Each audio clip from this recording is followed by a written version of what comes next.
right? Yeah. So anyway, it's crazy. I don't know what they're gonna do. Hey man, we are live. Welcome to the very first one, number uno. Dominate your trade, kick your competition's ass. Today we're going to be interviewing my man, Anthony James, author of 9 Remodeling Secrets. I want to get into that later on. The business owner of Sunshine Design and Build. No matter where you're watching, log in. You can type in, ask the questions. We're going to be right back.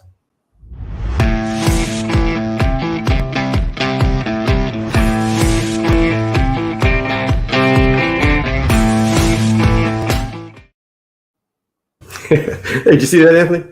I like that. I know. Okay. I did it, and because both of my daughters are musicians, and I wondered. My daughter just wrote some song, I don't know, a while back, but most of it is instrumental, and I liked it. And I was like, and I sent her that, and I was like, hey, man, I'm gonna use your song, your music for my intro. And she's like, and her and the wife are both like, it's like, it ain't ever gonna get any better than what it is right there. And my daughter's like, it reminds me of the Home Depot music or something. It's like, That's perfect. It is. But yeah, I don't know. It was like, and then someone was telling me it was too flashy. It's going to give them seizures. And it's like, you ain't gonna be able to please you're not. I think my favorite part is where there's like some really handsome dude holding up. Dude in there holding. I know. And one time you were like the only one in there, and my wife was like, "Hey, that ain't fair." He was like,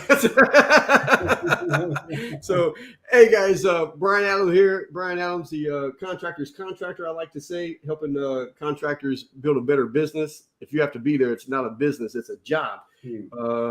Want to bring in successful business owners and just learn about them, see what they're doing, share this with all the other contractors. I think too much we most, I don't know, maybe you guys finished school, maybe you didn't, maybe you did some college, I don't know, but we learned to work with our hands, and we think because we're great at our trade, that's all we need. And then we, get big-headed, quit and open up our own business, or say we're going to business for ourselves, and then we stay there and we stay stuck and don't have a clue, because there's just, knowing how to do your job doesn't have anything to do with knowing how to run a business. So I think bringing in successful guys like Anthony is, I think it's going to be super helpful. But so Anthony, big Anthony James. Is Brown your last name? Anthony James Brown? It is. Yes. So you just go by Anthony James. And I know you're the contractor people love to hate. It's just crazy. But hey, man, so tell us, so I don't know. Let's just start from the beginning. Like, where'd you? I know you live right now. You're in Boise, Idaho, but you weren't born there. Where'd you grow up at? I grew up in the communist state of California. I'm kidding. If you ask everybody else, that's where I grew up. But no, I grew up in Kansas City, 22 years, born and raised. Yeah, and then moved there to Phoenix, Arizona, and then from there to Vancouver, Washington, Portland, Oregon, and then from there here. Man, so all over the place. Did you graduate high school in Kansas, or? I did. Well, I got my GED and went to college for a little while. I did not graduate college. No. Dang, you sound like me. It's like I don't know. I was like moved out to California at like I don't even think I was 16. I think I was 15, and I followed my drunk mom out here, and she was like, I won't drink anymore. I'm going to California, get a new start, and I followed her out here, and sure enough, like 3 months later, she's drunk as a skunk, back to the same, nothing ever changed. And I was on a Greyhound bus back to North Carolina. And by then it was like, I didn't even go back to high. I was like, but I did. I went and got the GED.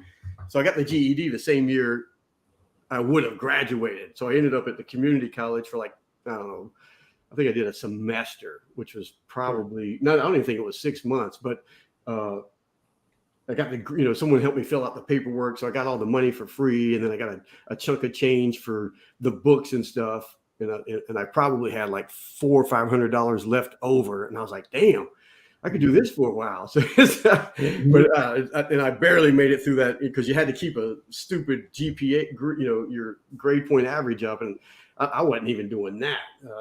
So I don't know. So you go to college for a little bit. How long did you stay there?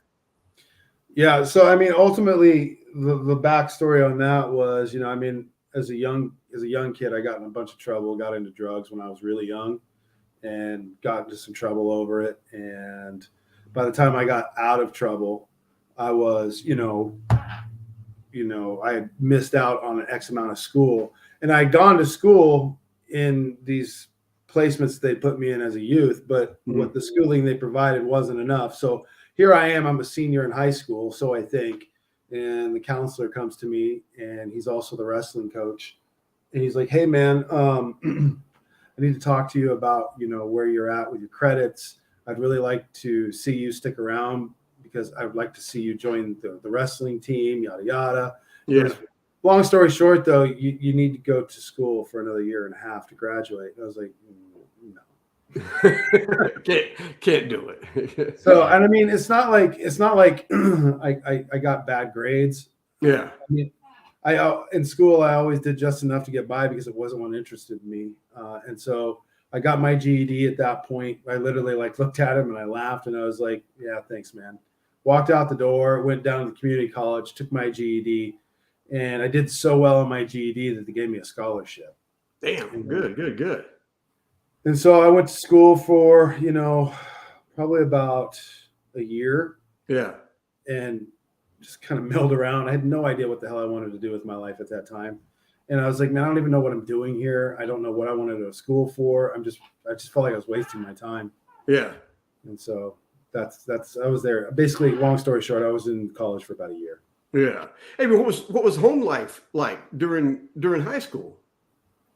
During high school, there wasn't really a lot of home life. I was basically shipped from one juvenile hall to the next.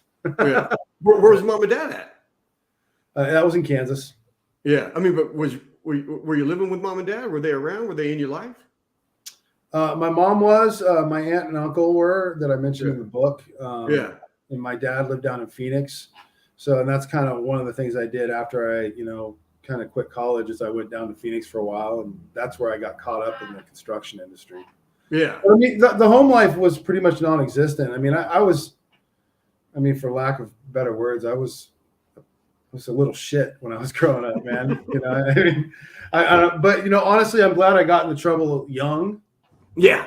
Because it got to a point where I was like, okay, yeah, I definitely don't want that for my life. Yeah. And then brothers and sisters, or just you? So I have 5 stepbrothers and sisters on my dad's side, but Yeah. I didn't grow up with them. But you didn't grow up with them. You just grew up single. Yeah. Yeah. I don't know. It's like I mean, it's bad to say, but I think one of the best things that happened to me was kind of just not, getting past freshman year of high school. But I still think everyone needs, I don't know about today's education, but education is like the only way to change a person's, the main reason, the easiest way to change someone's life is through education. But, when I got into construction, I was so, I still say I'm as dumb as dirt. I just I know what I don't know. And it's like, but I was really good with my hands and just picking up and remembering stuff. And I could do all. So as a worker, man, I was like, the star. But then when I got into the business part, I was like, oh my God, I don't know anything. But I knew I didn't know anything because I didn't go to school. So I was like, I had a really, to where I see some of these guys who graduate, go to college, and they come out so effing smart, they're stupid. To where, like Bruce Lee had said, like the glass is full. You can't put nothing else back in. It's like you got to empty some of it. And I never showed up with a full. My glass was completely empty all the time, and I try to keep it that way. I try to go into anything that same way, knowing that I don't know anything. Even if even when I used to go into different karate studios all over the state of California, I went in completely empty, as if I didn't know anything, because I just wanted to see how they did it. I just wanted, you go in thinking you know everything. There's no way you can learn it. But hey, so when you left Kansas, you is that when you made it out to Arizona with your dad? Is that what got you into construction? Yeah. So I basically, shortly after I got out of that, I moved back home to Kansas City for a while, and I cooked in a 4-star restaurant, and really enjoyed it. And moved down to Phoenix. Hey, so by 4-star, you don't mean McDonald's, right? No, Okay. It was like a real restaurant. Like a real restaurant, yeah. Okay. And so I wanted to pursue that, and I knew, my dad lived in Phoenix, and so I went down to Phoenix actually to go to the Cordon Bleu Institute down there. Oh, okay, good. And I got down there, man. It's like I was young, I was stupid, I had no money, I just had this idea of I'll just go to culinary school. Yeah. And I got down there, I had no money, I had no plan, and so immediately I had to start working. And right around the block was a big like townhouse subdivision going in, and I went down there and I was like, can I have a job? And they're like, sure, you can get some tool bags and we'll see you on Monday. Yeah. And that was like, shit, let's say that was 2006, like right before, right before the big boom in the housing market. Is that right? Yeah. Yeah. And so what I did was I worked for them for a while, and I remember the day I realized that my speed square was more than just a straight edge. Yeah. The triangle with all the roof on it. The little numbers. Yeah. Yeah. Somebody explained it to me. It was like the third time they explained it to me. I was like, oh, no shit. Yeah.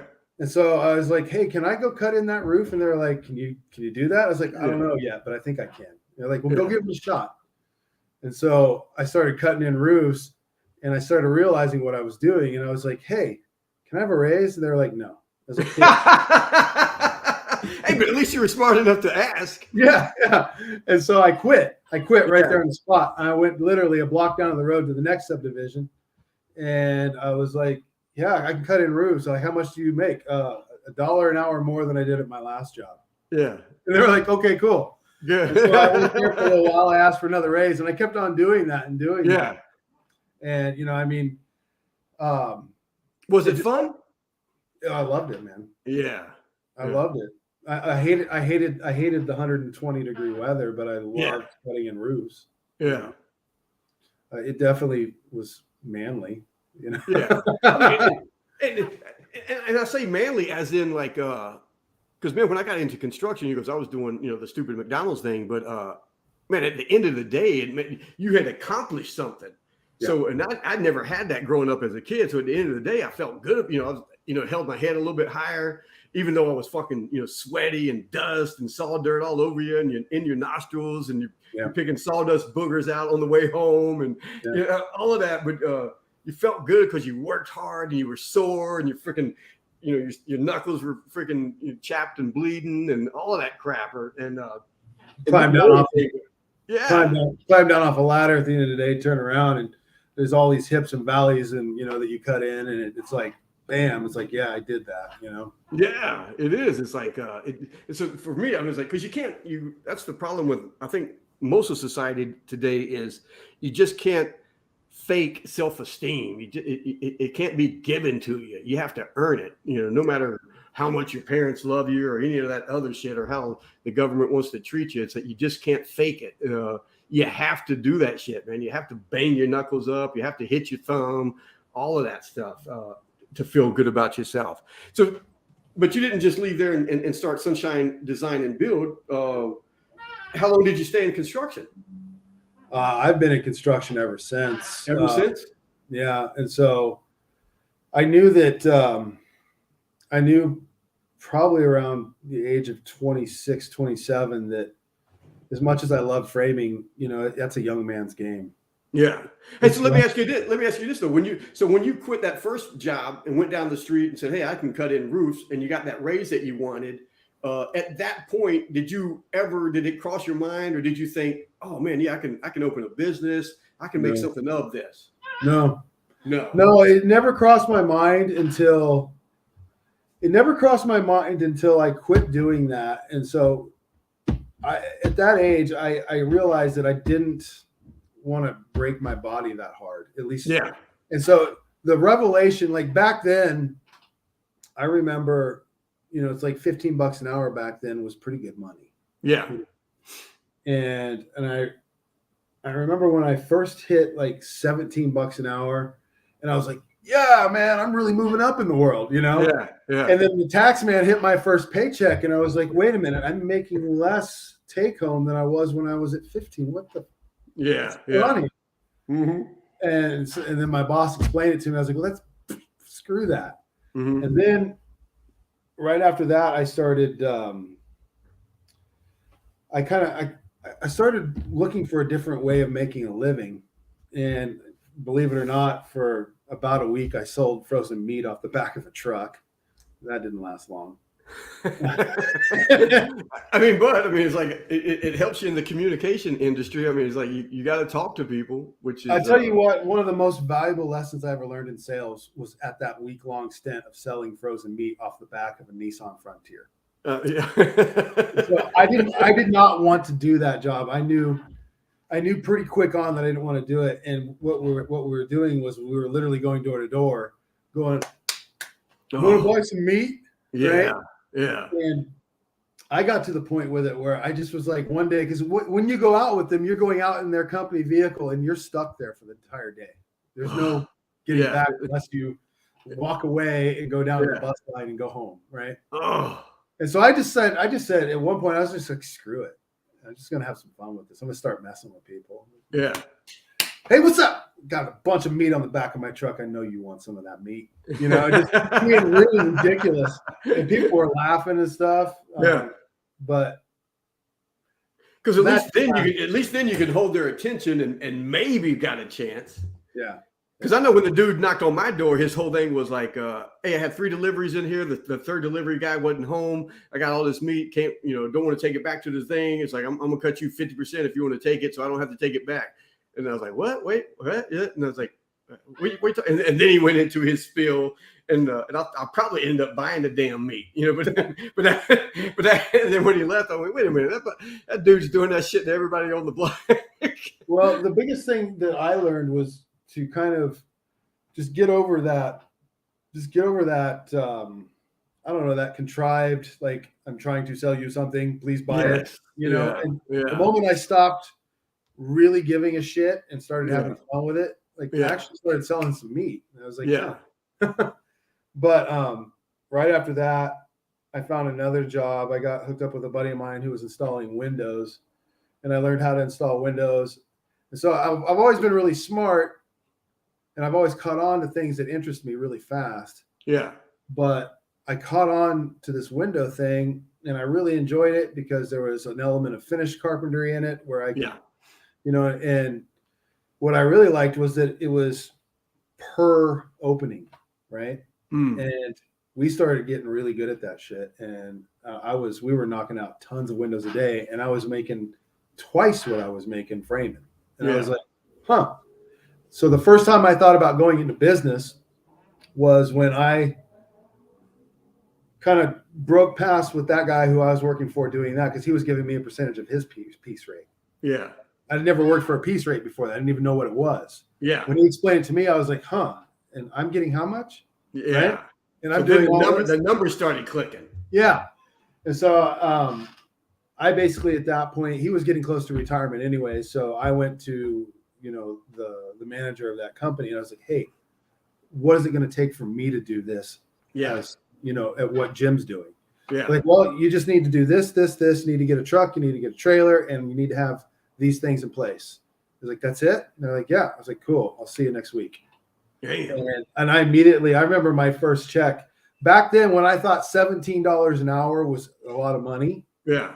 My first check for a week's worth of work was $3,000. And I was like, are you serious? Ready to retire. Really? And that's when I had my first taste of, because it wasn't a business, because I was just a subcontractor working for one person only, doing one thing all the time. I really never had to go get work. I never had to sell work. All I had to do was show up and do the work. So it was a glorified job. So, I owned my job. Yeah. But the job I owned was making enough money that it was like, it made me wonder, how far can this really go? And I think that's a trap for us in construction, because we can, like I said, to come from no education to the money that you can make in a week, it's kind of like mind-boggling sometimes. Because I know it's like, and I'm in all these effing Facebook groups, and the same question that bugs me to death, which is, how much do you charge? How much should I charge? How much is like drives me crazy. But way back in the late 80s, I'm doing the wood flooring and stuff, and then friends know what you do, and they're like, hey, can you come over here? And because they all want you to do it, one, to give you the money, but two, they want the discount. And so, but I'm asking the guy I work for is like, hey man, can I use your equipment, rent your equipment? How much are you going to charge me? So I know how much that is. He's going to charge me. And I'll say, I don't know, but like, well, what would you charge him if you went and did it? So he tells me, so I tell them what it would be. So I do it for less.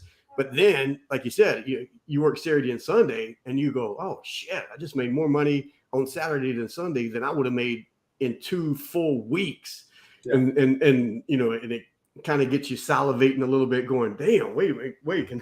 So all I got to do is work every other weekend, and and then I don't know. It's a catch-22 because you see what you can make, but it's got to be consistent, and then there's just a lot that comes with it. To where I tell you, like in my book, I was like, yeah, you get big-headed, you become a jerk, you get fired, or you quit. And next thing you know, so now you are working for yourself. Sure. And then you run out of friends and you don't have any more work and you're like, shit, now what? Yeah. And then reality freaking sets in. So did the windows, did you stick with that, or because I know you did some other things. I don't know if you want to talk about that, but I'm trying to get closer and closer to Sunshine Design and Build. Yeah. So to fast forward, what happened was I started doing the windows right before the crash in 2008. Oh shit! Yeah. And at that point in time, the crash happened. That company basically sold out to another owner who changed the business completely. They stopped doing windows. Yeah. And so I was kind of like, Phoenix was one of the fastest growing metropolitans in the country at that time. Yep, it was. Yep. And so when 2008 hit, it was also the hardest to crash. Right? Yeah. And so I looked around. I went from making $3,000 to $5,000 a week to going, shit, I can't even frame home. Nobody's framing homes anymore even. Yeah. And so at that point, I basically sold everything I had and bought a motorcycle and rode up to Vancouver, Washington, where I had a buddy of mine. Ain't nothing wrong with that. Yeah. And, I got a job framing a big custom home there that was right down the road from me. I wasn't even planning on staying in Washington. I was actually kind of just doing an excursion on my way back to Kansas City. Went up there, wrecked my motorcycle pretty bad. Probably should not be alive, but I am. Yeah. And got stuck there because I ran out of money. And so what I started doing there, I won't go into some of the stuff I was doing there, but ultimately what I started doing is I basically just started my own company doing stuff under the table. Yeah. Just, just side work basically. And it was paying the bills. And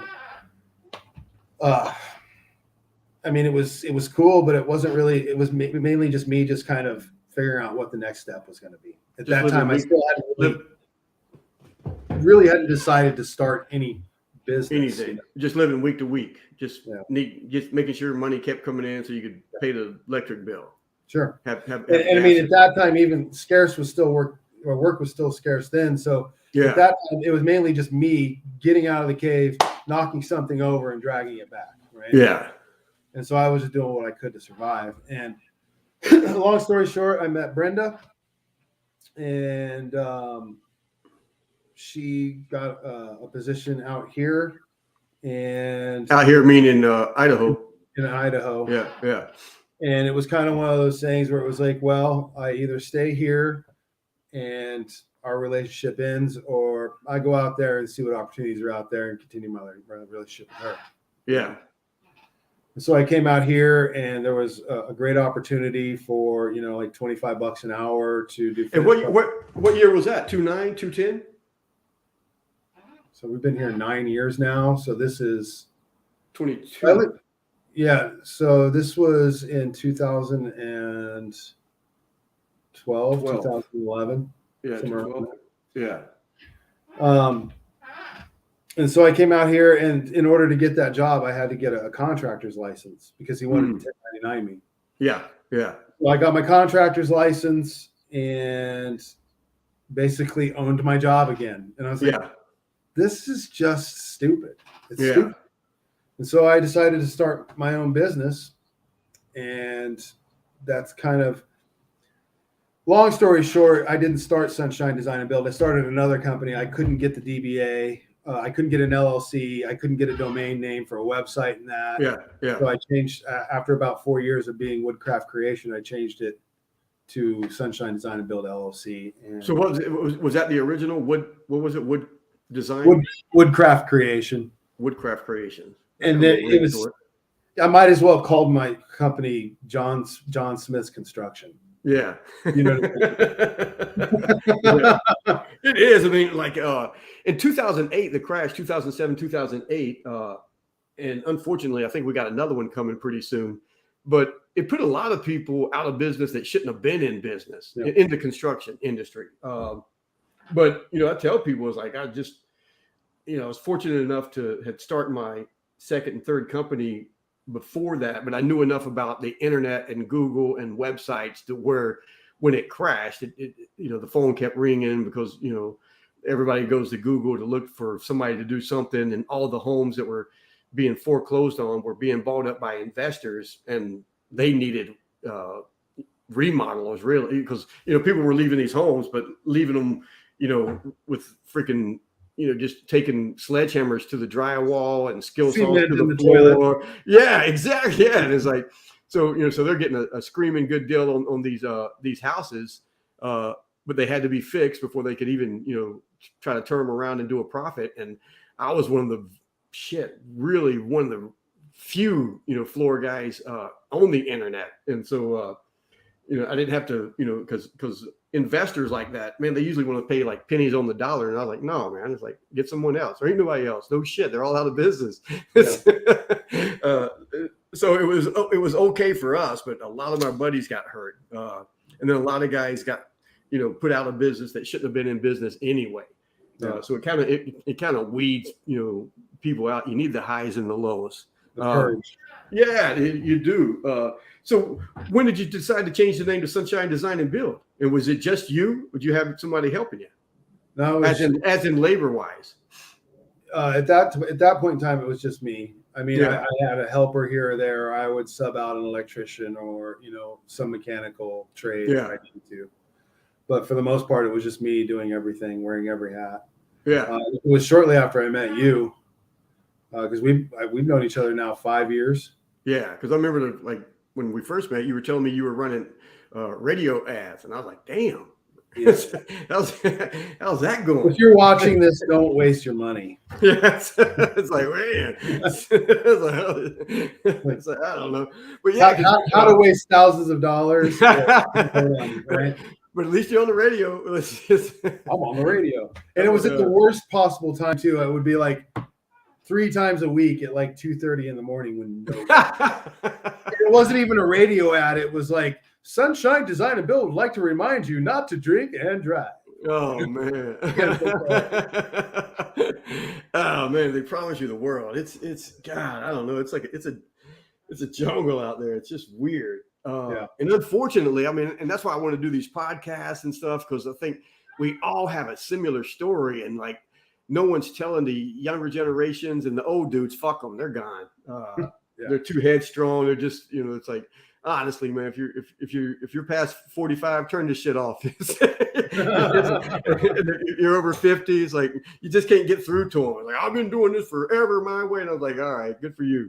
Because I heard you say once, and I've used it 1,000 times. It's like, yeah, there's no shame in that game. If you want to be the one man, it's like, but I don't know, but and there isn't no shame in that game. But like you said, you knew when you were framing roofs in Arizona is how much it beats your body up. And I knew that because when I got into this, 83, 84, 1983, 84. And these old dudes that I was working with were like 73, 76 from the World War II. And they were tough as fucking nails. And, but they told me a whole bunch of shit like, man, you learn this trade, you can work anywhere in the world, write your own ticket, you'll never be out of a job. And they were right about all of it. But at the same time, I'm like, God damn, I don't know if I want to be 70 years old on my hands and knees, doing this. I said, so I was looking at them like, shit, maybe I should go back to McDonald's or something. It's like, I don't know. Let me ask you this though. So you met Brenda and she got the job there in Idaho. And I know she's not partners with you in your business, but I know, and my wife has been, and we're not even married. We've been together going 38 years, but and she's been in the business sometimes, out of the business sometimes, we fight and stuff. But having her in my life is what it gave me enough structure to do some of the right shit, to where if I was single, I don't know if I would have made the same choices. Yeah, absolutely. 100%. Yeah. She definitely keeps me on an even keel. Yeah. She is, I'm a firm believer in that you are the product of the 5 people you associate with the most. And Yeah. she's definitely on she's definitely number 1 on those top 5 people. So Yeah. Who she is has had a huge impact on who I've become, for sure. Yeah. So, I mean, that's like, there's a takeaway, ladies and gentlemen. Get yourself a good woman, and listen to her. Because I talk all that shit about, charge for consultations, charge for bids and all that shit. And it's, it sounds good, but it's like, I don't think I would have ever done it. She was the one that she got frustrated as hell. We'd be in the middle of dinner at like 6:30, the phone would ring. I'd answer it. They go, yeah, I need this. And I'm like, okay, I'll be right over. It's only 40 minutes away. And she'd be pissed as like, what the fuck? And I'm like, I got to do whatever I got to do. We got to keep busy. I got to feed you guys. I got to do this. And like I had like, but I was doing everything, but I had like one full-time helper, maybe a part-time helper. I just needed to work, whatever. You're nervous, all of that crap. And she was like, you can't be going to people's houses all the time. I ain't been driving here and there. They need to be paying you. You need to be charging them. I'm like, charging for estimates? Are you crazy? Nobody, what? I sounded just like every other fucking contractor that I make fun of now. So I don't point no fingers. It's like, to where, finally one day she goes, well, here's the address. You got to be at this lady's house such and such a time. And she's going to give you, I think back then it was like $45 for the estimate. And I was like, what? And this was probably like 98, 99. And I was like, is she, what? And even when the lady gave me the fucking check, I didn't want to take it. I felt bad. I was like, we don't do this. We don't do this. And it was like, and even her, she was like, it's like, man, you're giving homeowners all this education. That's worth something. Your time going over there is worth something. And all the other contractors like, well, you just put it into your bid. You do this. And it's like, I don't know. You look so fucking desperate. But I do say is where you're at right now, where a few companies that I've had is a new guy. You can't do what I do in my business when you're just starting out, because you're not there. But you need to know that you can eventually, and there's certain things that you need to do every day to get there. But so you decide Sunshine Design and Build, which I love the fucking name. And I think we've changed it once or twice here and there, and Handyman and this other stuff. So just because we met, and this ain't nothing to do with me, but you still spent a good 1.5, 2 years of struggling, taking, like I tell everyone, you're taking 6 to 8 steps forward, 6 steps back, sometimes even 10 steps back, to where, goddamn, none of this is working. But you kept going. So tell me about some of that, because I know even that, because some shit was really working, and then all the way back to zero, if not, I don't know. Tell us that. So I've gotten to a point with it now where my problems are so big that people look at me and they think, that's where I want to be. I want to do what he's doing. Yeah. Like, I still got the same problems. They're just bigger. Yeah. They have more zeros attached to the end of them. That's it.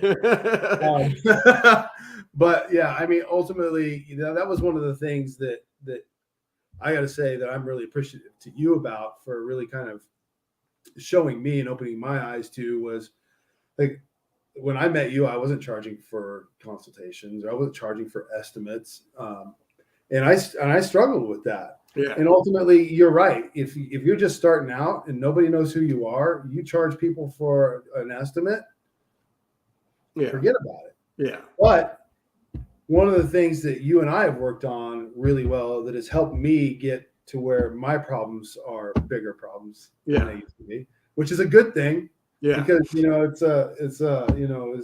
Jim Rome talks about, whereas Les Brown talks about problems that are a sure sign of life, right? Yeah. There's 5,000 people down the road from me who ain't got a problem in the world, and they're all buried 6 feet deep. Exactly. Yeah. So, long story short, man, I don't charge for estimates. Yeah. I charge for consultations. Yeah. Right? And so being able to do that requires, the footwork of working on your business instead of in it, in that you're putting out this content. you're writing a book, you're making videos that give away your trade secrets, that give out value up front. You are positioning yourself as that expert. So when people call you, they know before they even pick up the phone, like, I'm not going to call that guy because he's going to be way too expensive for me. Exactly. Yeah. Right. And so, I mean, at that point, I mean, and what I'm doing, my average ticket is 6 figures. Right? Yeah. And so, and I want to draw attention to that because, like, I'm talking with, I work with a lot of painters. Like, I work with a lot of subs. I got a handful of, general contractors like yourself. And so I'm telling these subs, I'm like, dude, if the general contractors can do it and they're working on big money projects, this little $5,000 that you're charging ain't shit. Yeah. That's just a drop in the bucket. So don't tell me it can't be done. The only thing stopping you is your mental state, and then doing the steps that get you to where you can do it. But go ahead. Well, so no, I mean, and it's like the specialty trades actually got it way better than the general contractor. By far, I agree 100%. I mean, I often, on my off days, I envy them because it's like, I go out and I've charged anywhere from $97 to $300 for consultation fees. I'm back at $97 now because I don't care about the consultation fee. I want the job. But you weed out like who's real and who's not, and just it's got to be worth something. I mean, it's just, I tell guys, it's like, the minute somebody does this right here, and pulls this out of their wallet, something switches right here. Yeah. It could be $97. It could be $7. It doesn't effing matter, right? Yeah. They go from a prospect to a client at that point. They literally paid you. That makes you a professional. Yes, exactly. I was in a group and they're like, hey, man, gas prices are really high now. Should we start charging for estimates? I'm like, dude, it's like, I've been doing it since 98, 99. It ain't about the gas. It's the mental state. It's just, there's a lot to it. It just puts you in a whole different, I don't know, realm. It's like, it's just, but like you said, the new guy can't do it. It's like a new actor out of, freaking School of Arts can't walk into a movie producer's, office and claim the same kind of salary that someone like Tom Cruise could. I mean, they have nothing to show for it. They could though, but it requires a certain savvy and confidence on the phone, right? Something, It's like, pre-qualifying these people. What I see happening 100% of the time, and this is why I envy you specialized trades guys. Yeah. Because you guys do the same thing day in, day out, day in. Same thing every day, right? Yeah. And so you specialize in one, maybe two trades. Yeah. So what we do as a general contractor, on any given job, we've got an average of 19 trades that we have to account for. And so people expect me to just drop everything I'm doing. Oh, you've got a pulse and you know how to dial a phone? Let me drop everything I'm doing. Yeah. Right? Look, and I did it. Yeah. And so if, what I would say to you guys who are in that spot, who are just starting your companies, you don't feel confident yet enough to charge for estimates. Stop charging for estimates. Yeah. Charge for your experience and your expertise, and charge something small. Like, listen, if you got to drive from Anaheim over to Long Beach, listen, here's what I can say. We can qualify you. Hey, how many contractors have you talked to about this project? Have you thought about how much something like this might cost? Right. Great. So here's something that, you can think about as far as why you need to be looking for what you're looking for in a contractor, even if it's not me. Right. Yeah. That being said, hey, let's have an open, honest conversation about your project. You know what I mean? Yeah. That paint job right there, you're talking about 3 colors. Maybe we're talking $6,000, $7,000. Are we in the same field? Yeah. Great. Hey, so listen, what happens if I come out there and, my next step, and we're on alignment and you like me and you want to hire me? What happens if I come out there and the next move is you cut me a check for 50% of that? Yeah. You're gonna stroke me a check for $4,000. Are you prepared to do that? Yeah. And just having the confidence of knowing, like, I'm not driving from Anaheim to Long Beach unless you are. Yeah. You know what I'm saying? And that's that confidence comes across. And when you are that upfront and you call that elephant out in the room and you eat the whole elephant in one bite, yeah, people appreciate it. yeah. And that's what I tell us, like, man, you can't just be driving over there and then shock them with a number. I said, because homeowners, we just don't know. I mean, they could be thinking it's $300 and it's $3,000, or they could be thinking it's $3,000 and it's $30,000. They don't fucking know. They're on Google looking and trying to get the answer. And if you go to Google, number one fucking question is how much, and it's for fucking haircut, dance studios, dance live. You got to get creative with it, man. And so you're right. The first question everyone who calls my phone asks is how much. Yeah. Have fun with it. Sell it like it's a fucking piece of meat off the back of a truck and say, hey, it's going to be way more than you think it is. And look, if you guys have his book and it says how much, it's like, well, I'm expensive, but you're worth it. I love that shit. Man, it's expensive, but I can tell you worth it. You're worth it. Well, and when you break the ice like that, you're going beyond. You're going beyond. Ultimately, at the end of the day, everything is sales. I don't care if you're trying to get your toddler to eat broccoli or you're trying to sell a paint job to a homeowner in Long Beach, right? Yeah. Everything is sales. And so your job as a salesman is to get that person off the ledge of how much, cheap, right? Because here's the deal. It's like, I can get the cheapest, the numbers down, and just I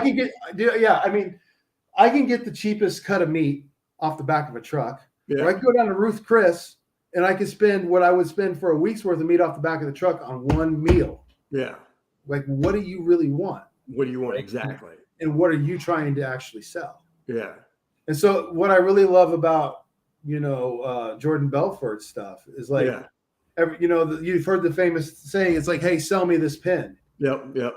Everyone's like, well, this pen is great. It's fat. It's ergonomic. It writes great. It's smooth. It fits in your pocket knife. It's wonderful. And people really love this pen. I sell a lot of these pens to people like you. Nobody gives a shit. Yeah. Right. The first question you have to ask is, why are you in the market for this pen? Yeah. How long have you been looking for a pen like this? Why do you want this pen? Right? Yeah. Which, like years ago, I think Zig Ziglar said it or something, but it was like, nobody buys a fucking 3/8 drill bit because they want a 3/8 drill bit. They buy the fucking 3/8 drill bit because they need a 3/8 hole. It's like, so you got, it's like right off the bat, because and it's the same thing. It's like people ask me, like you joking about it, is like, well, how much is it? I was like, man, it's way more than I can afford, but you're gonna be fine. You're gonna be fine. Yeah. Both of these pens do the same thing. Yeah, they're right. This one's $5. This one's 80 cents. Yeah. I can sell you a $5 pen, but do you really need one? Yeah. Right. So hey, let me ask you this though. So I know it was just you, but and now it's a lot of you. But so who was your first hire? I mean, did you hire a couple of guys to work for you? You put them on the payroll, and I say this because I really believe that one of the first, for Sunshine, because I tell contractors all the time because most of these guys that come to me and it's just them, and I was like, look, man, it's like get a part-time helper, whatever it is. But as quickly as you can, you need to hire a part-time office lady or person, because it's so much.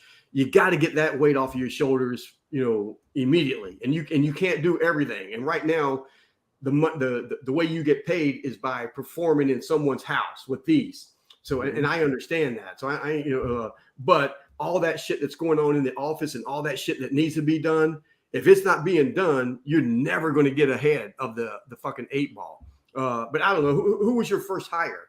My first hire was the equivalent of my next 6 to 10 hires after that. Worthless bumps on the log who talked a big game and didn't know anything. Yeah. So you had to go through you had to kiss a lot of frogs. In the field. Yeah.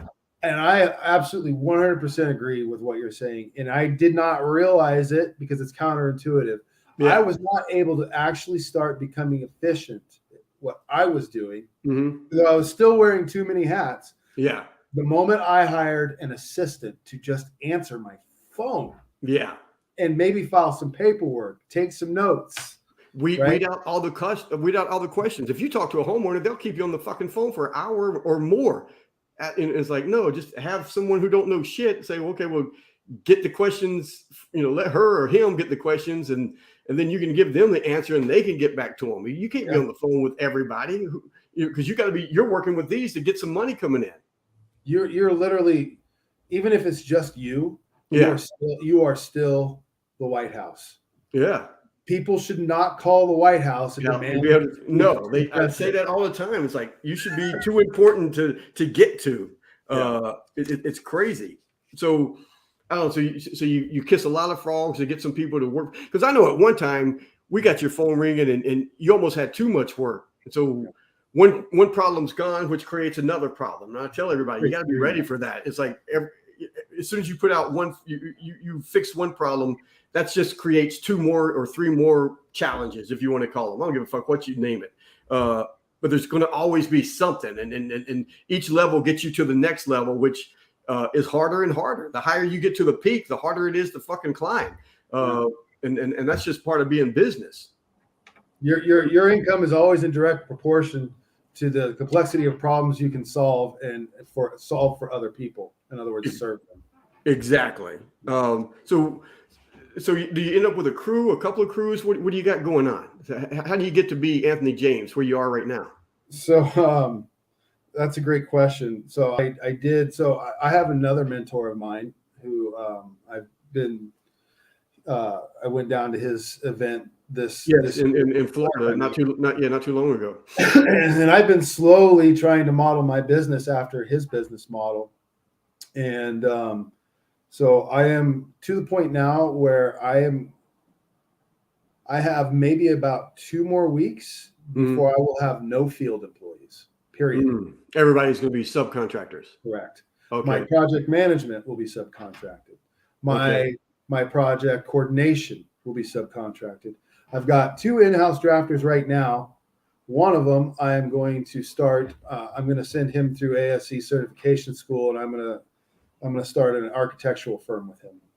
Excellent. So let's do this. Let's just back it up a little bit. So it was you kind of get things going. Where is it? What is it right now? You got 2 office manager ladies or something. Who do you have right now? Who is with Anthony in Sunshine Design and Build right now? So the core of my team, the core essence of my team that makes everything work is my general manager, Dean. Yeah. My bookkeeper and / HR is Skylee. Yep. And my project coordinator is and I've been talking to her. I'm gonna help her start her own business as well. Excellent. But it's mainly me, sales, my general manager Dean, and my bookkeeper. Yeah. And then what about project managers running the fields? So I do have some project managers now who are still employees. Yeah. They are quickly going towards the 1099, and I've already told them this, and they seem to be accepting of it. I have project managers now who are already 1099 who are, they're amazing. They're amazing because they're performance based. Yeah. Right? Yeah. I mean, so there's about, I don't know, what, 6 or 7 of you, and then you got all the subcontractors, and you kind of weed through those, and those are hard to get too. I mean, I know again, you got to kiss so many effing frogs to find the prince type of deal, right? You do, and ultimately, a good sign of whether or not you're kissing a frog or a prince is, so we basically require them to have certain things in place, which is required by law anyways. Which in Idaho, most people are flying under the radar and by night, and they don't even realize it because it's just the way it kind of is here. It's still Wild West. So you got to where you're weeding them out with everything. I send them. My office manager sends them a sheet in the email. It says we need these things from you before we will consider or even let you look at our projects to bid. Yeah, before we can even continue. And so right then and there, 9 out of 10 of them completely fall off the map. Yeah. So right now, my goal is to have, if I've got 19 trades on the average project, my goal is to have 57 of them. Excellent. So that I have first string, second, third string, and third string. And what do you got right now? Like one project going? No. No, there's easily 2 million on the whiteboard right now, and at least another 3 getting ready to drop. That's good, man. And and you're moving out of Idaho, you're moving into Oregon, you're moving into Washington, Nevada. You love to say you're the only person leaving Idaho going to California. Yeah, we're the only Idahoans actually moving to California. Hey, are you moving out? You opening offices in Arizona? Do you think? I mean, eventually, man. I mean, I only say that because you kind of got roots there anyway. Yeah. But, well, I mean, ultimately, right now, it's the long-term play is obviously world domination. Yeah. Right? But I mean, right now, I just got to take it as it comes. Yeah. And so what's happened, and the only reason we're actually moving into Oregon, is my general manager Dean. He's a rock star, man. I love that guy. I don't know where I'd be without him. Yeah. He basically, we got our foot in the door with a commercial client here. I remember. Yep. And man, Dean just knocked it out of the park. And now we have their trust, and they're giving us all of their buildings up and down the West Coast. And they're all the way from Montana, and I think they actually have some stuff in Arizona. Yeah, so, but right now they're dragging us out to Oregon, and then from there, California, Washington, Nevada, and it'll just go from there. Yeah, and I remember when you first met him, and like how long just that first project took just to get it all completely signed and stuff. But hey, where you at right now is like I know a lot of contractors, subcontractors. And what I love about what we're doing right now is everybody listening to this or watching this is they get to see where we came from, where you came from, to where you are right now. And by no fucking means was it easy. Was it easy, Anthony? Nothing worth doing ever is. Oh my God. And I don't know. If you knew all the shit you were going to have to go through, and you got to go through it. God damn, there's just no way around it. Well, I mean, does it start to show? Is it worth it? Oh yeah. And but it's crazy too, because I mean, I have local contractors coming to me too, asking me a lot of the questions you're asking me, right? Yeah. Like, hey, what are you doing there? Because, I do produce content. I do talk about my business model. And it is kind of not many people are doing what I do, right? And so it attracts curiosity from people. Yeah. And they're like, I've grown to have associates with some people who have come to me and been like, you're the guy who's setting the bar. You are the guy where I want to be 3 years from now. That's got to feel good. No, you don't want to be here. You don't want to know. Because they're looking at me. You're like, you're so successful. Like it's obvious that you're successful. And I'm like, well, I mean, what defines success? Define success. Because here's the deal. Like right now, I am exactly where I would have given my left nut to be 3 years ago. Yeah. But it sure don't feel like it. Yeah. You know what I'm saying? I mean, I know where I'm at, and I know what I've accomplished and where I've come from, but I'm nowhere where I want to be. Yeah. But so I don't know. It's getting late, and there's a lot of things I still want to cover. We're probably gonna go long, but and for you guys, still you either fast forward it or something later on, because I'm gonna ask Anthony some big time questions, and these are the questions I'm gonna be asking every contractor, and it's their fucking trade secrets. But before I get to that, was like, let's talk about this bad boy. Because I love this thing. I mean, I love everything about it. The color, all of it. I mean, it's easy to read. Every fucking page looks like, hey man, I can read this in a couple of minutes. And it's like every page is filled with nothing but content. No bullshit, no this, no that. Honestly, I mean, if a homeowner picked this up, 9 Remodel Secrets, the book Contractors Hope You Never Read, it can change their world when it comes to like remodeling or building something. I mean, just this crazy little book could save them, in your case, hundreds of thousands of fucking dollars, if not more, because of all the bad shit that can go on in construction. And again, how hard was this for you to write and put right here in someone's hands? Because it starts in here, it starts in your head. Yeah. So that's a great question. So ultimately, it took me 2 years to write that book. Yeah. But it actually, once I decided to write it, and we're still waiting on the audio, Anthony. I wrote it in 3 days. I wrote it in 3 days. I said, so there's this hard ass guy who was always on my case, telling me, "You got to write a goddamn book, Anthony. Get off your ass and write a book." And so, that gentleman, of course, being you. But, so finally, I took your advice, and one day I just sat down in front of my computer, and I just got to a point where it's like I'm just so sick of having to constantly say these things to people over and over and over and over and over again. I'm like, look, I'm just going to write it all in one spot. Yeah. Here, take this book, read it, call me back, and pay me. Yes. Right? Yes. and in all honesty, I mean, because I don't know, like you say, 2 years, 3 years, whatever. But man, when you sit down and you just start writing it, all you're doing is answering questions that you've been fucking answering for 10, 15, 20 years anyway. It ain't like you're sitting there trying, I mean, because and I work with a lot of people, for all different businesses, but I tell them, it's like, dude, if you can't sit down and write the fucking book, you shouldn't be writing the fucking book. If you don't know it, don't write it. It should take you literally as quick as you can type or talk into a micro, whatever. 90% of the book should be fucking done. It should be all in your head anyway. And then it's just going back and playing with stuff and correcting it and making it a little bit different. The secret in the 9 secrets isn't a secret. It's literally basically the 9 questions I get asked all the time. All the time. Yeah.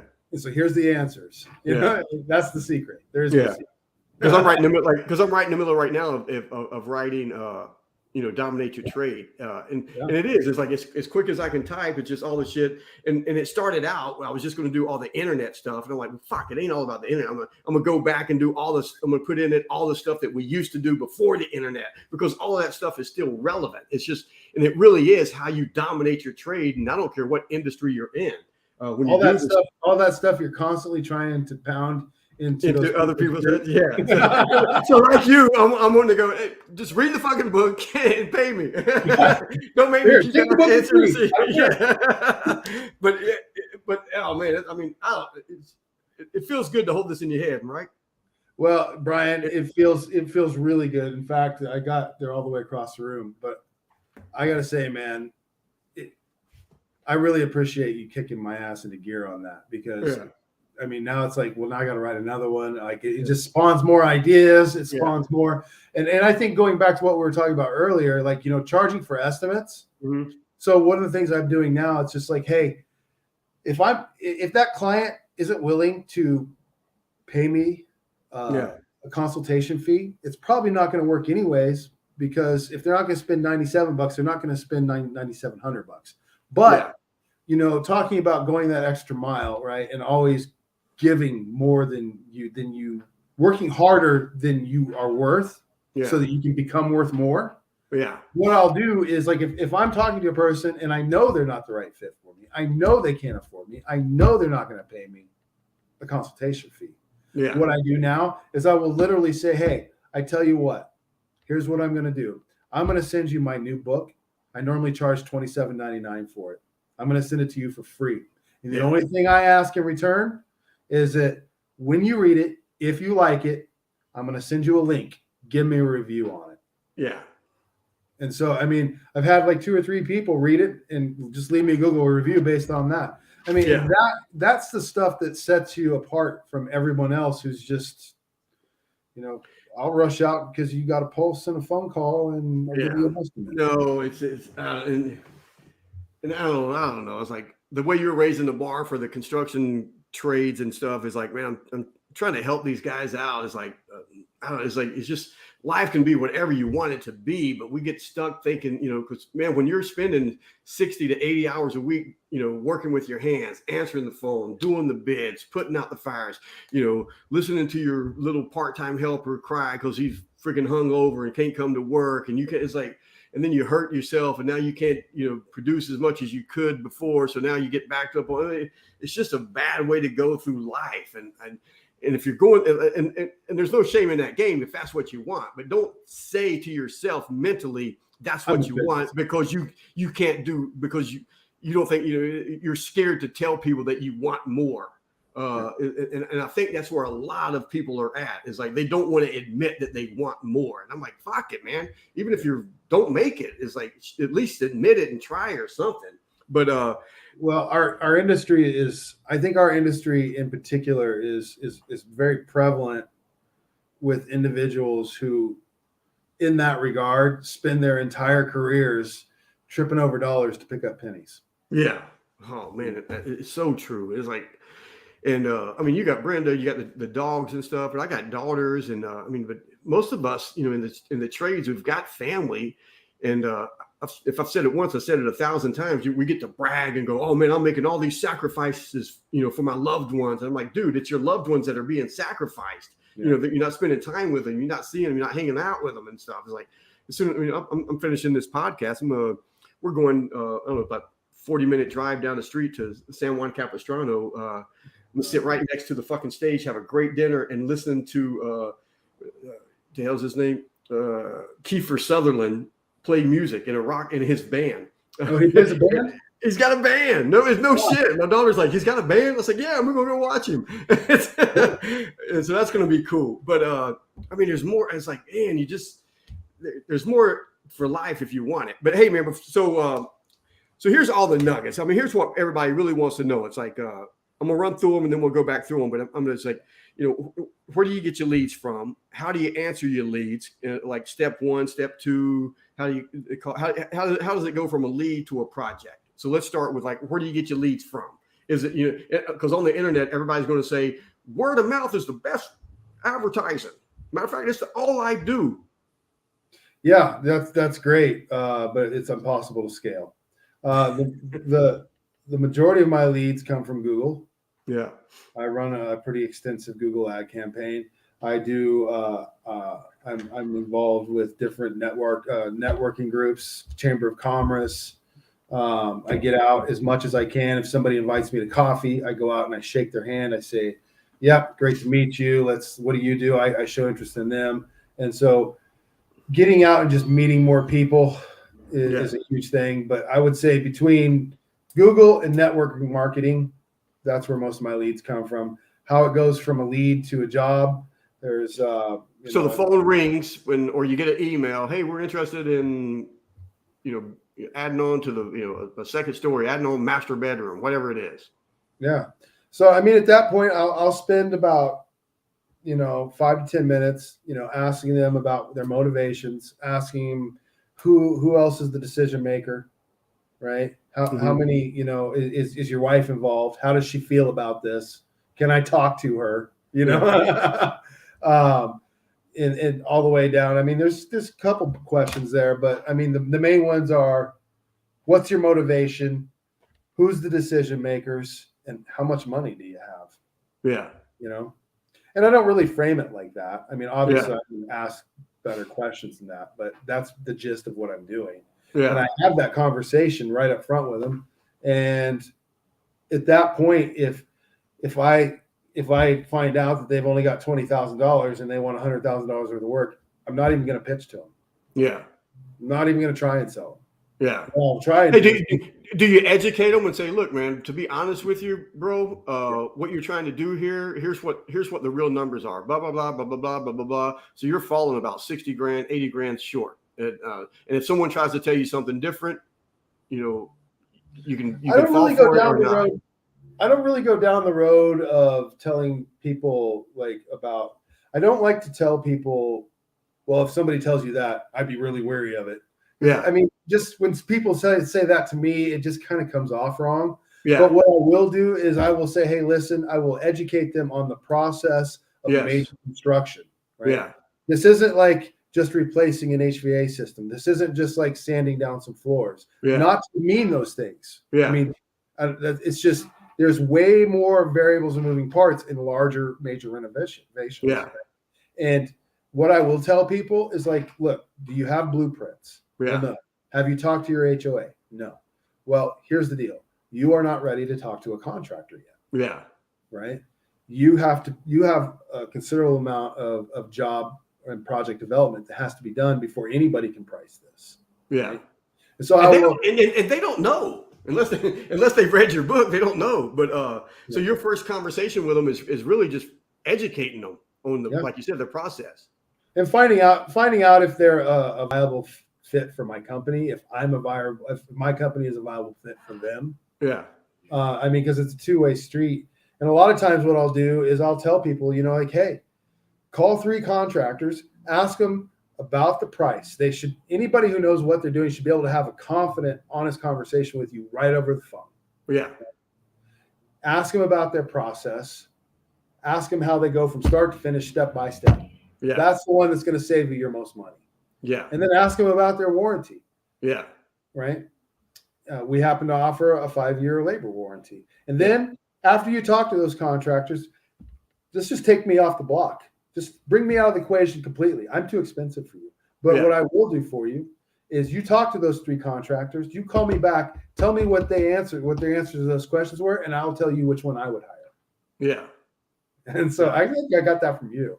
Yeah, no, it is. And it's like, because you're just being honest with them. And so many times in every trade, and not just construction, across the board, business wise, everybody's afraid to be fucking, honest with whoever they're talking to, client wise. And I'm like, dude, we don't know. No one, just educate them, tell them. It's like, what the hell? So after you've done that, is the next step you're setting up like that $97.95 consulting fee? Do you bring them into your office with the blue, go out to see them, or send out one of your project managers? Then what do you do? So if I go out to the house, I charge them a consultation fee. Yeah. Depending on where the job is at, the scale of the job, it'll be anywhere from $97 to $300. Yeah. If they want to come into their office, because ultimately, there's nothing we can't talk about over the phone. Yeah. I mean, if I come out to your house, we're going to have the same conversation. Yeah. That's what I say all the time. I'm giving you your free estimate right now. And so I'll tell people, like, hey, I expect your job to be $250,000 plus. Yeah. Right. Okay, great. So when can you come out and give me an estimate? I just did. As soon as you send me the 10% deposit. And so, and I don't mind. And I'll tell people, it's like, hey, look, I can come out. I had a conversation with a guy. He was really cool, actually. He was really really straightforward guy. And we had this fun conversation. At the end of the conversation, I was like, look, man, here's the deal. I can come out to your house and we can repeat this conversation, and I can charge you $300. Yeah. Or you can come into the office and we can have this conversation again, and you can meet the team, because we both know what this first meeting is all about. We're just a couple dogs and we need to smell each other's butts to see if we like how we smell. You know what I'm saying? And so let me ask you this: is my sales guys and stuff is they're on the phone talking to homeowners, whatever. But even as they're talking to the homeowners, they're on their cell phone, and they're going to our YouTube channel, grabbing a couple of links, and right then and there sending them over, going, "Hey, this is the exact same type of project you're talking about doing. Here's some before, during, after, like whatever, it's like." And so they see all. I mean, they see everything. I mean, before they even really call us, I mean, they already kind of know that they want us. Do you find that happening now? Because you've got some phenomenal videos. Yeah, as a matter of fact, I have a client right now who called me up from San Diego and said, a friend of mine just showed me some of your content on Facebook, and I want you to know right now, you're my guy. I'm not even looking for another contractor. Yeah, that's crazy. Because I welcomed Californians to Idaho. Yeah. That's great. But all of your videos, I mean, it's content rich, stuff, like shit that homeowners need to effing know. Yeah. I mean, as much as I pushed you to do the book, I'm really pushing you to do a whole freaking TV show. I know that's coming. So there has, to answer your question, there has been people who, like, I've been trying to push some of my people into a sales position. Yeah. So that I can free myself up a little bit more in that regard. But there has been times when people will call and be like, I want to talk to the guy in the video. Yeah. Yeah. And that is true. Like, I went out and met with a guy today, and it's only because, in the Florida, they just bought this freaking $6 million house in Laguna Beach, and it's that video, yeah, but the Zillow says it's worth like 7.4 million, so they probably feel like they got a deal. But he had sent me some texts going, man, watched all your videos, I'm excited to see you and meet you. And I'm like, fuck, I wasn't going out there. But now I will. I want to see who the fuck's buying a $7 million house type of deal. But when I meet these guys, we're friends, man. I'm ready to sit down and have a beer by the time, but when we show up. But do you find it harder to get the job or do the job? I think the hardest part is planning the job. Planning the job, getting all your ducks in a row. I mean, because for you, you got your blueprints, you got your permits, you got to pull, you got your subcontractors that you got to, I mean, and like, so there's easily 1,000 different decisions that have to be made in an average scope of work. And so the hardest part is getting clients engaged and keeping them engaged. Mm-hmm. And that's where, the systems come into play. Right? Yeah. And so, I mean, we stumbled a bit, in the beginning, because people wouldn't contact my clients. They would be gone for 3-4 weeks and come back with a bid that's twice their budget and not talk to them about it. And it's like, so I literally was like, okay, guys, listen to it. I guess I have to write it down for you. And then we have to have at least 10 more meetings before it finally sinks in. Yeah. And I say all the time, I say, look, man, I said, if you do anything more than twice, write that shit down. Because the third time you do it, it better be written down. Because you've already done it twice. Quit trying to reinvent the wheel. I write that down. It is, man. It's like, how many times are you going to keep doing this and not having it into a system? And like you said, you stumbled a couple of times, but it's the stumbles that educate you to where is like, it's like, fuck, how many times am I going to do this same thing over and over again? Jesus. It's like, no, look, we need to do it this way, and here's why and stuff. And that's going to always evolve, but you've got some great systems in place right now. Nowhere that you had 3 years ago, right? Yeah. So, I mean, it's basically a system. It's a 3-phase system where we walk the client through a series of steps to where we are gathering data and then reviewing the data with the client, refining the data, completing the data, going towards, so the way my construction company works is I'll give free estimates all day over the phone. Yeah. But if you want me to come out to my house, it costs money, or come out to your house, it costs money. Yeah. If you want me to develop your project, I'm going to ask you for 10% of what I think it's going to cost to plan the project. Yeah. And then, so there's, anywhere from 3 to 6 weeks right there where there's a process where we're building blueprints, we're doing material selections, and then once a week, we're going back and checking with that client, showing them what we got, redlining blueprints, making changes and adjustments. And then finally, we come with a full scope of work, detailed, very detailed, and a price. Yeah. And if you don't like the price, well, then you can sacrifice some of the scope of work, or you can find another contractor. Yeah. Yeah. It's like, don't ask me to pay my guys less so you can have a more expensive tile. Yeah. That kind of thing. So, we're coming to the end of it. I don't know. I can't thank you enough. Anybody watching this stuff is this is just crazy valuable for any person in construction, because they get to see where you started, where you came from, where you're going, and you're really just starting now. I believe. Yeah, absolutely. But let me ask you this: so you got the phone call, you got the lead, all that shit. I don't know which one I get more pushback from contractors. Charge for consultations, or get a video testimonial at the end. Both of them, you think I'm trying to put about it's like it's crazy. Like, oh my God, you can't ask somebody for a video. Oh my, what's wrong with you? That's so rude. It's like, oh, I pull my hair out. I'm like, and they always ask me, well, how do you ask them? How you do it? And I was like, I don't know, man. It's like the chicken. What comes first, the chicken or the egg or something? I said, we've got so many testimonials. Yeah, it's like, yeah, and it's like, if we didn't ask them or tell them at the end of the job, they would think something was wrong because they've watched all the other ones. And you've got some fucking great ones. Like you and her and him, or you're all in the camera with them, and everybody's fucking laughing. And so, is that your answer? Because my question was, how do you get video testimonials from clients? So what I do is I prime them at the beginning, and that's actually one of the things that I do at the very start. And I'll tell people, like, hey, they'll. Especially it really comes into play handy when people ask for references. I'm like, so have you been to the website? Have you seen the 30 video testimonial reviews? Yeah. No, I haven't. Well, great, because here's what's going to happen. When we knock this out of the park for you, and we are on camera, and you're going to give me one too. Here, by the way, here's the link. Let me show you this one. Right? So, and then I'm just telling them all the way through, and I'll joke with them. I'll be like, so you getting ready for that video testimonial? That video, right? And you're doing videos throughout the whole project anyway. So they see you with the phone, with the camera, all of that crap. So it ain't like you're shining a bright light in their eyes and scaring them like a freaking deer in the headlights. Right. Yeah. So, I mean, I'm to the point now where I don't ask at the end. Yeah. I'm telling them at the beginning, this is going to happen. Yeah. Right.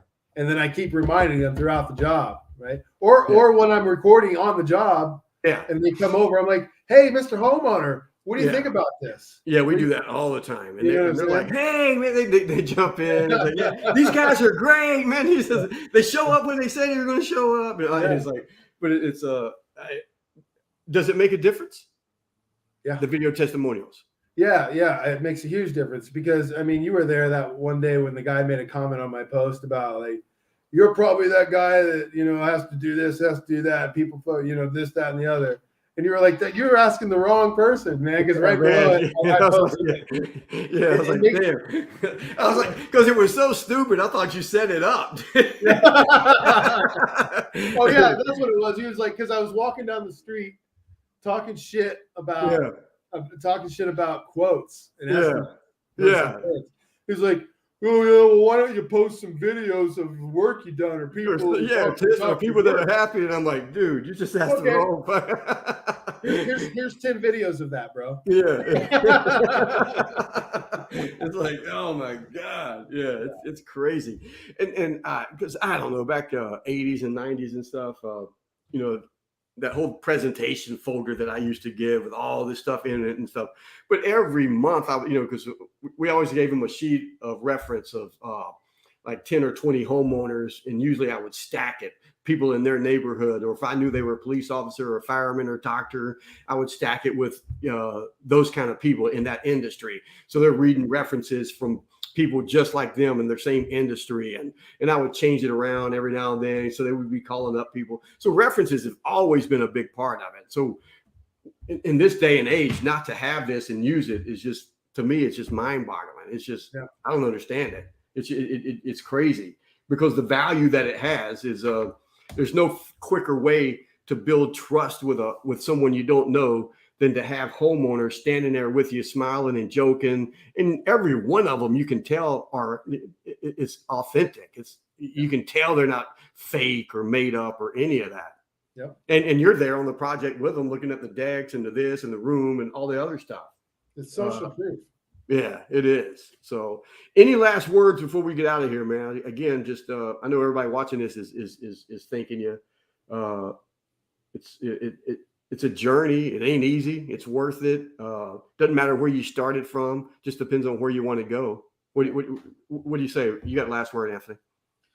I mean, I think we pretty much covered most of it. I guess my last words would be a special debt of gratitude and thank you to you for everything you've done in helping me get to this point and everything you're doing for everyone else who may or may not be watching this or will watch it later, for your efforts in bringing integrity to our industry as a whole. I mean, that's a thank you doesn't even cover it. I appreciate you, man. Appreciate you too, brother. We're getting out of here. Thanks, guys. Brian Adams, Contractors Contractor. Dominate your trade. Kick your competition's ass.